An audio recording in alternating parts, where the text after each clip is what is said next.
வணக்க மக்களே, welcome to the metro show. இன்னைக்கு ஷோல நம்ம பார்க்க போகிறது த மங்கி அப்படின்ற படத்தோட ரிவ்யூ. இந்த படம் பார்த்தீங்கன்னா புக் மை ஷோ ஸ்ட்ரீமிங் ஆப்பில் தமிழ் டப்பிங்கோட அவைலபிளாக இருக்குது.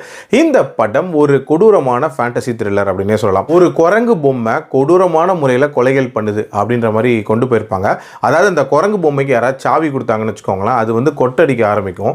அதுக்கப்புறம் சுற்றி இருக்கிற யாரோ சாவ போகிறாங்க அப்படின்ற மாதிரியான ஒரு மோடில் தான் இந்த கதை நகரும். ஆக்சுவலாக இந்த குரங்கு பொம்மையை ஸ்டார்டிங்லேயே பார்த்தீங்கன்னா ஒரு நபர் வந்து ஷாப் கீப்பர் கிட்ட ரிட்டர்ன் பண்ண வருவார். அந்த ஷாப் கீப்பர் வாங்க மறுப்பார்.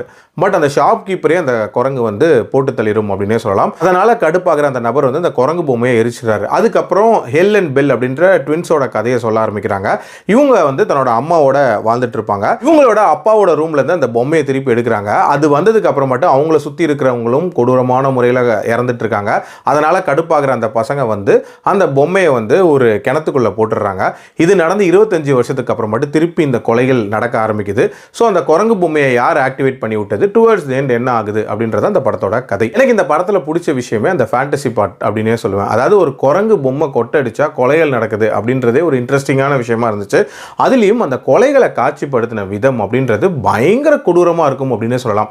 இந்த அபூர்வ சகோதரர்கள் படத்தில் வர மாதிரி ஒரு மாதிரி ட்ராப் மாதிரி செட் பண்ணி கொலை பண்ணுறது அப்படின்ற மாதிரி காட்டுவாங்க. அது உண்மையிலே இன்ட்ரெஸ்டிங்காக இருந்துச்சு. அதே மாதிரி இந்த படத்தோட அந்த பிகினிங்கில் வரக்கூடிய அந்த ஷாப் சீன் அப்படின்றதே பிரமாதமாக இருக்கும். அதை தொடர்ந்து அந்த ட்வின்ஸோட ஸ்டோரி அப்படின்றதும் ரொம்ப ரொம்ப இன்ட்ரெஸ்டிங்காக அமைச்சிருப்பாங்க.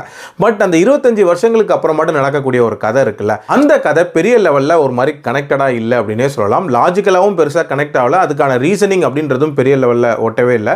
அண்ட் டுவர்ட்ஸ் தென் முடிச்ச விதம் அப்படின்றதும் ஒரு மாதிரி அப்ரப்டாக முடிச்ச மாதிரி தான் முடிச்சிருப்பாங்க. பட் கொலைகள் அப்படின்றத வந்து இன்ஃபேக்ட் அந்த போர்ஷன்லையுமே பெட்டராக தான் காட்டியிருந்தாங்க அப்படின்னே சொல்லலாம். And duration wise around 1.5 hours movie தான். ஸோ ஒரு குயிக் வாட்சாகவே பார்த்துடலாம். ஓவரால் கண்டிப்பாக ஒன்ஸ் ட்ரை பண்ணி பார்க்கக்கூடிய ஒரு படம் தான். என்னோட ரேட்டிங் இந்த படத்துக்கு 3/5. அடல்ட் கண்டென்ட்டை பொறுத்த வரைக்கும் வெரி ஸ்ட்ரிக்ட்லி ஃபார் அடல்ட்ஸ். இதோட கோரினஸ்க்காக. ஸோ அதுக்கேற்ற மாதிரி பிளான் பண்ணிக்கோங்க. மீண்டும் அடுத்த விமர்சனத்தில் சந்திக்கிறேன். நன்றி, வணக்கம்.